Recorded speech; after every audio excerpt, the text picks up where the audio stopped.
इन 10 सालों में आपने ऐसा कौन सा कार्य किया है जिसको जनता के सामने बताना चाहेंगे? अब अगर आपको जनता चुनती है तो आगे आपके क्या कार्य करना? तो ऐसा कहा जाता है कि यहाँ पे जो सोलर प्लांट में जितने भी लोगों को रोज़गार मिला है वो बाहर के हैं, तो रीवा से मिर्ज़ापुर की जो रेल लाइन है वो नहीं बन पाई, तो इतना विलम्ब क्यों? कैसा समर्थन मिल रहा है? आप अपना प्रतिद्वंदी किसे मानते हैं? पब्लिक स्वीकार नहीं करी, इसको थोड़ा सा विस्तृत में बताएंगे क्यों? आए दिन देखा जाता है कि प्राइवेट बस जो संचालक हैं उनके रेट आए दिन बढ़ाते रहते हैं, तो मध्य प्रदेश परिवहन क्या दोबारा स्टार्ट होगी या आपका फेवरेट भोजन क्या है? फुलौरी वाली या इंदरहर की? जब भी राजनीतिक तौर पे कोई स्ट्रेस होता है तो क्या करते हैं आप उस वक्त? विद्यालय के बुक खरीदने पड़ेंगे, ड्रेस खरीदने पड़ेंगे, तो कई विद्यालय अपनी मनमानी करते हैं और अपने हिसाब से रेट लेते हैं, तो क्या इस रीवा संसदीय क्षेत्र से कई नवयुवक रोज़गार की तलाश में बॉम्बे, दिल्ली, अहमदाबाद जाते हैं, सिक्योरिटी गार्ड की नौकरी करते हैं कि रोज़गार के लिए आपकी क्या पहल होगी अब, जिसमें आपके भाई साहब कांग्रेस के प्रत्याशी को समर्थन दे रहे हैं, उसके बारे में क्या कहना है? अखिलेश, तो चौथा प्लेयर में आपका स्वागत है। जैसे जैसे मौसम का पारा बढ़ता जा रहा है वैसे वैसे चुनावी पारा भी बढ़ता जा रहा है। चलते हैं रीवा संसदीय क्षेत्र में जनार्दन मिश्रा जी क्या चुनावी मुद्दों को लेकर लोगों के बीच जा रहे हैं। कि आप यहाँ पे देख रहे हैं कि बहुत सारे जनार्दन मिश्रा जी के समर्थक यहाँ पे बैठे हुए हैं। तो मोदी जी का हाथ मजबूत करना है, मोदी जी को प्रधानमंत्री बनाना है। देखिए, जो उन्होंने जितने साधारण व्यक्तित्व के धनी हैं, कोई उनके अंदर न घमंड है, एकदम साधारण और ज़मीन से जुड़े हुए व्यक्ति हैं। नमस्कार, मैं अखिलेश, द चौथा पिलर में आपका स्वागत है। आज हम रीवा संसदीय क्षेत्र से बीजेपी के प्रत्याशी जो 2 बार यहाँ से सांसद चुने गए हैं, तो आइए उनसे मिलते हैं और बात करते हैं। आपका हमारे चैनल पे बहुत बहुत स्वागत है। धन्यवाद, आपने अपने चैनल के माध्यम से हमें अपनी बात रखने का अवसर दे रहे हैं, इसके लिए आपको बहुत बहुत आभार है। धन्यवाद जी। दर्शकों के बीच में आपको जानने का, आपके व्यक्तित्व को समझने के लिए समय समय पर सवाल आते हैं, तो आज मैं आपसे जानना चाहूँगा कि आप राजनीति में कैसे आए, आपको किसको प्रेरणा स्रोत मानते हैं? मेरे दिमाग में असल में 62 का युद्ध जब मैं 6-7 साल का था, तब से ये लग रहा था कि ये कांग्रेस और कम्युनिस्टों ने मिल करके और इस मुल्क को कमज़ोर किया है। और उसके बाद धीरे धीरे जब जानकारी बढ़ी, कुछ ज्ञान बढ़ा और एक जिज्ञासा मन में उपजी कि देश समाज के बारे में, तो लगा कि कांग्रेस पार्टी इस मुल्क को बर्बाद करने पर तुली हुई है। उस समय जयप्रकाश जी का जो आंदोलन चला था, संपूर्ण क्रांति का आंदोलन, और उसमें भ्रष्टाचार प्रमुख मुद्दा था, तो मैं उस आंदोलन से जुड़ा और कॉलेज में काफ़ी एक वक्ता भी अच्छा था, तो भाषण वगैरह देना सब लोगों में, छात्रों के बीच में एक लोकप्रियता बढ़ी और धीरे धीरे उस आंदोलन में बहुत सक्रिय हो गया, और इसलिए मुझे मीसा के अंदर गिरफ़्तार किया गया और मैं लगभग 18 महीने जेल में रहा मीसा में। उसके बाद आया तो फिर सक्रिय राजनीति में जुड़ गया। जी, तो उसके बाद आपने कई साल राजनीति में किए और आपको 2 बार बीजेपी के नेतृत्व में सांसद के लिए चुना गया, यहाँ की जनता ने चुना। तो इन 10 सालों में आपने ऐसा कौन सा कार्य किया है जिसको जनता के सामने बताना चाहेंगे? ये नेशनल हाईवे की हालत ये थी 2014 के पहले कि यहाँ से हमारा मऊगंज कस्बा है, वहाँ 7 घंटे लगते थे जाने में, चाक घाट जाने में 6 घंटे लगते थे। तो आज रीवा से आप मिर्ज़ापुर चले जाइए, जबलपुर चले जाइए, सीधी, सतना, शहडोल, चारों ओर नेशनल हाईवे बन करके तैयार हैं और फर्राटेदार सड़कें, चमचमाती सड़कें बनी हैं। तो सड़कों के मामले में तो बहुत आमूल परिवर्तन हुआ है 14-10 साल वर्षों में मोदी जी के इस कार्यकाल में। रीवा में 5 ट्रेनें चलती थीं, आज 15 ट्रेनें चल रही हैं। वंदे भारत जैसे रीवा जैसे छोटे स्टेशन को वंदे भारत मिलना, और सुबह 5 बजे आप जाइए, रात में 11 बजे भोपाल जा करके और भोपाल में काम करके रात में 11 बजे वापस आ जाइए, ये कल्पनातीत काम हुआ है।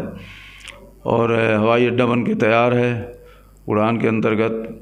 तो रीवा जब ये आचार संहिता हटते ही रीवा से भोपाल हवाई जहाज़ उड़ने लगेगा, और उसमें किराए की स्थिति है 7,000 रुपये किराया है, उसमें 2,500 रुपये यात्री को लगेंगे, बाकी 4,500 रुपये भाजपा की सरकार वहन करेगी। 140 करोड़ रुपए का सुपर स्पेशलिटी हॉस्पिटल बन करके तैयार है और यहाँ हार्ट और किडनी के ऑपरेशन हो रहे हैं। जल जीवन मिशन के तहत 3200 करोड़ रुपए मोदी जी 7-8 महीने पहले आए थे यहाँ, उन्होंने उसका भूमि पूजन किया था और 2-2.5 साल के अंदर ये बाण सागर के पानी के माध्यम से हर घर को नल से जल देने का अभियान चल रहा है, उसका काम भी शुरू है और मैं समझता हूँ 2-2.5 साल के अंदर हर घर को नल से जल मिलने लगेगा। तो ये प्रमुख उपलब्धियाँ ये हैं, बाकी तो और बहुत सारे हैं, पर जो गिनाने लायक माने जो इंफ्रास्ट्रक्चर और देश इस ज़िले को रोज़गार व्यवसाय से बढ़ाने के लिए जो काम हुआ है वो हो रहा है। दूसरा प्रमुख रूप से यहाँ हमारा जो पूरा निर्वाचन क्षेत्र है वो कृषि आधारित क्षेत्र है। 3 लाख एकड़ में सिंचाई होती है बाण सागर के पानी से। 3 लाख एकड़ के रकबे को सिंचित करने के लिए प्रोजेक्ट शुरू हैं और हनुमाना के इलाके में 4000 करोड़ रुपए का एक अलग से प्रोजेक्ट शुरू हुआ है, मंजूर हुआ है और वो भी उसका भी टेंडर हो गया है। तो आगे आने वाले 5-7 वर्षों में इस ज़िले की जो सिंचाई वो खेती का रकबा है 10 लाख एकड़ है, उसमें 9 लाख एकड़ में पानी पहुंचेगा। तो जब ये पूरा हो जाएगा तो मैं समझता हूँ कि इस ज़िले की बेरोज़गारी दूर होगी, व्यवसाय बढ़ेगा और किसानों के आंगन में धन लक्ष्मी क्रीड़ा करेगी। जी, तो 10 साल में आपने जो कार्य बताए हैं, अब अगर आपको जनता चुनती है तो आगे आपके क्या कार्य करना है, आप क्या क्या आपके मन में है? एक काम हमारा रह गया है, रीवा से Mirzapur via Hanumana railway line survey पूरा हो गया था, उसका DPR बनाने के लिए भी आदेश हुआ था, लेकिन कोरोना के समय वो सब कुछ आगे नहीं बढ़ पाया काम और उसको आगे बढ़ाने का है कि वो प्रोजेक्ट हमारा आ जाए तो उससे एक बहुत बड़ी उपलब्धि होगी। हमारे इलाके में रोज़गार के साधन बढ़ेंगे और परिवहन के माध्यम से वो चीज़ें बढ़ेंगी। दूसरा, मैंने एक काम लिया था हाथ में मुनगा लगाने का, कुपोषण दूर करने के लिए। उसमें भी 50,000 पौधे तो तैयार हो पेड़ बन चुके हैं, लेकिन अभी हमको 5 लाख पेड़ तैयार करना, हर घर के सामने एक मुनगा का पेड़ हो जाए। इससे बच्चे का कुपोषण दूर होगा, माँ के रक्त अल्पता दूर होगी और बच्चे को माँ का दूध पर्याप्त मात्रा में मिलेगा। तो इसके लिए भी अपन काम करेंगे और अगले 5 सालों में मेरा ये संकल्प है कि 5 लाख पेड़ हम तैयार करेंगे मुनगा के। आपका जो कार्य है रीवा से सिगरौली रेलवे लाइन का, फिर एयरपोर्ट का, सड़कों के जाल बिछाने का, वैसे ही आपके एक कार्य सोलर प्लांट का है। तो ऐसा कहा जाता है कि यहाँ पे जो सोलर प्लांट में जितने भी लोगों को रोज़गार मिला है वो बाहर के हैं, तो बेरोज़गारी अभी भी रीवा के लोग बाहर जा रहे हैं, तो यहाँ पे उनको रोज़गार क्यों नहीं मिला? नहीं, रोज़गार मिला है, जो अब तो वो सीमित रोज़गार की संख्या है वहाँ से, तो जो जितना चाहिए, जो कैपेसिटी है उनको रोज़गार देने की, उसमें से रीवा के लोग भी हैं, पर्याप्त मात्रा में हैं। ऐसा कहना कि रीवा के लोगों को नहीं मिला है ये बिल्कुल ही गलत है, असत्य है। पर एक सीमित है, उसे सोलर प्लांट के माध्यम से पूरी बेरोज़गारी तो नहीं दूर कर जा सकती है। कुछ काम मिला है, वो इसी तरह के और भी प्रोजेक्ट आएंगे। अभी तो इंफ्रास्ट्रक्चर ही नहीं था, न हमारे पास सड़कें थी, न रेल था, न हवाई जहाज़ है, अभी भी नहीं। तो इनके विस्तार के जैसे जैसे विस्तारित होगा उस तरह से रोज़गार के साधन बढ़ेंगे। जी, जैसा कि आप बोल रहे हैं कि अभी कोरोना के चलते रीवा से मिर्ज़ापुर की जो रेल लाइन है वो नहीं बन पाई थी, DPR नहीं, तो उसके पहले 5 साल के कार्यकाल के पहले तकरीबन 2016 और उसके आसपास इसका सर्वे लाइन हो गया था, तो इतना विलम्ब क्यों? नहीं, बताया ना कि 18 में तो इसका सर्वे पूरा हुआ, अब उसके बाद प्रोसेस होता है, प्रोसेस में फिर तो चुनाव आ गया, तो चुनाव में फंसे रहे। 19 में इसका प्रयास किया और ऑर्डर भी हुआ कि DPR तैयार किया जाए, विचार भी हुआ, पर उसके बाद जो विपत्ति आई उसके बाद तो बड़ी स्थिति जटिल हो गई और रेलवे की आर्थिक स्थिति भी उतनी अच्छी नहीं रह गई थी, तो इस वजह से वो काम अधूरा रह गया। कोरोना में आपने खुद मास्क सिला और लोगों को आपने प्रोत्साहित किया, फिर आप टॉयलेट साफ़ करना, सफाई के लिए आपने लोगों को किया। अभी हाल ही में पूर्व मुख्यमंत्री शिवराज सिंह जी ने आपको गांधी जी से तुलना की और बोला कि एक वो व्यक्ति थे, एक आप हैं। ऐसा सुन के आपको क्या आपकी प्रतिक्रिया है इसके बारे में? नहीं, गांधी बनना, गांधी तो बहुत हजारों सालों में गांधी होता है, तो वो तो उन्होंने एक प्रशंसा के भाव से और एक चूँकि उसको काफ़ी लोगों ने मतलब एक टारगेट बना रखा था कि ये गंदा काम कर रहे हैं, अच्छा काम नहीं है और सांसद का ये काम नहीं है, जबकि सांसद का मूल काम तो यही है, आप लोगों के बीच जाइए, उनके जो सबसे गंदा काम माना जाता है, छोटा काम माना जाता है, उसको भी आप करो और उसके माध्यम से समाज में चेतना जागृत करने का काम हो।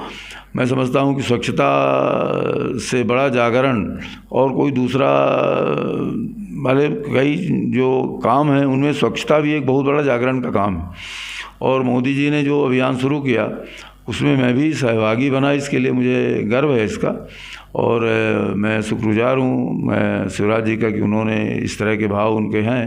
पर गांधी बनना तो बड़ा कठिन काम है, पर स्वाभाविक रूप से जब किसी काम को लोग स्वीकारते हैं, अच्छे काम को, अच्छे बड़े लोग अगर उसको प्रशंसा की दृष्टि से देखते हैं तो अच्छा लगता है। आप आज फील्ड में जा रहे हैं, जब से आपका नाम प्रस्तावित किया गया है, कैसा समर्थन मिल रहा है? पूरे रीवा संसदीय क्षेत्र की जनता मोदी जी को प्रधानमंत्री बनने के लिए बेताब है और 26 तारीख की प्रतीक्षा है। और मैं समझता हूँ कि अभूतपूर्व समर्थन भारतीय जनता पार्टी को मिल रहा है मोदी जी को प्रधानमंत्री बनाने के लिए। एक बच्चा कृत संकल्पित है, ना एक मतदाता कृत संकल्पित है, अभूतपूर्व है, वैसा अभी तो मैंने देखा नहीं कभी। आप अपना प्रतिद्वंदी किसे मानते हैं? देखिए, मैदान में है, बहुजन समाज पार्टी भी है, कांग्रेस से जो प्रत्याशी हैं वो तो शराब की पैकारी चलाते हैं। अब वो पैकारी वाले कितना इफ़ेक्ट करेंगे वो तो आने वाला परिणाम बताएगा, लेकिन मैं समझता हूँ कि पब्लिक इनको किसी को स्वीकार नहीं कर रही है।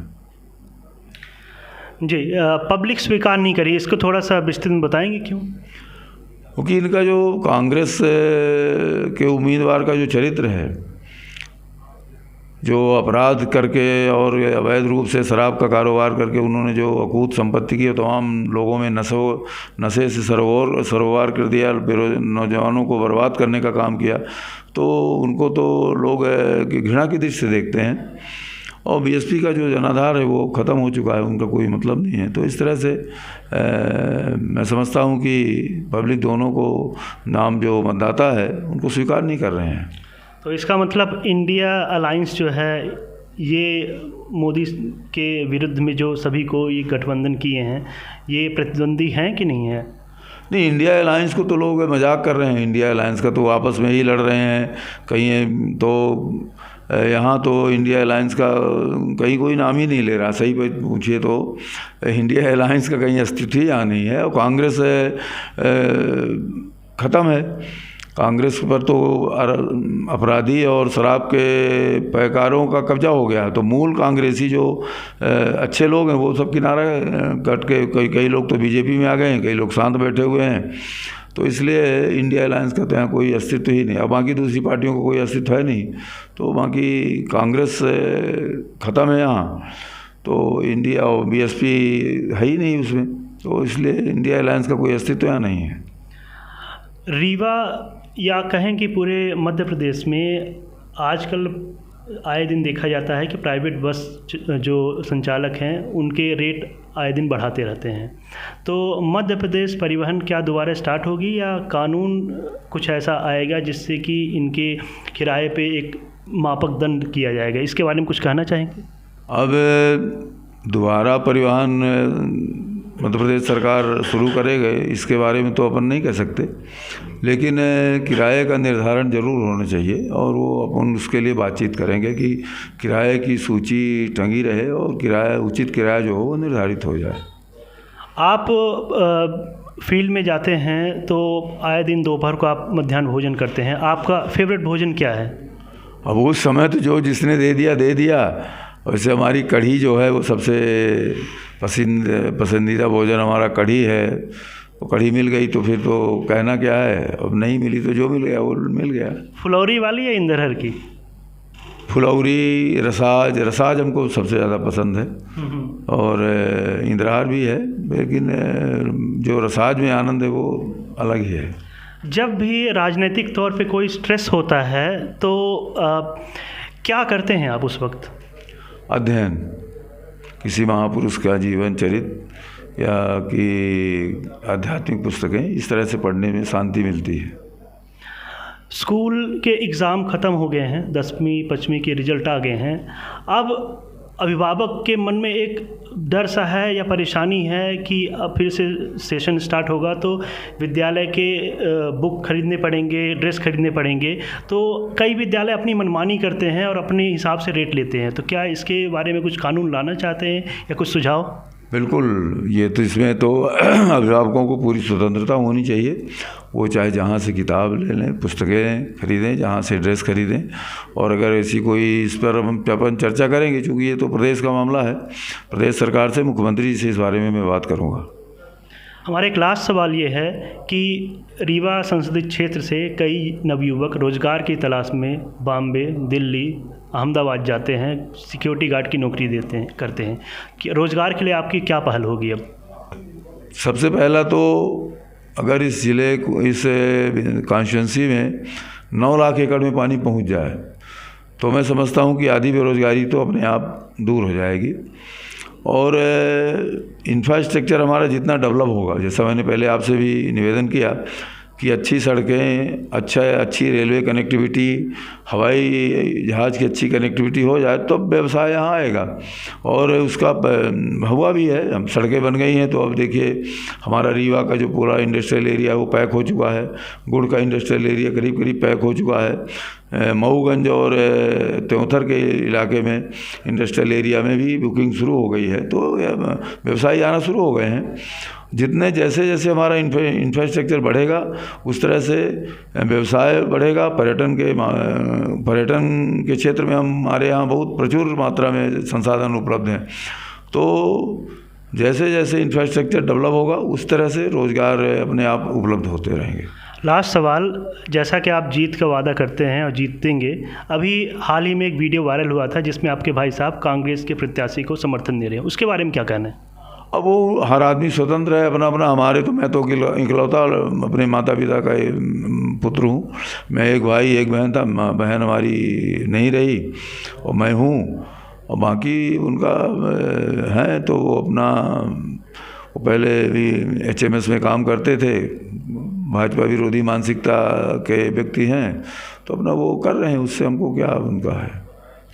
बहुत बहुत धन्यवाद आपको, आपने हमारे चैनल को समय दिया।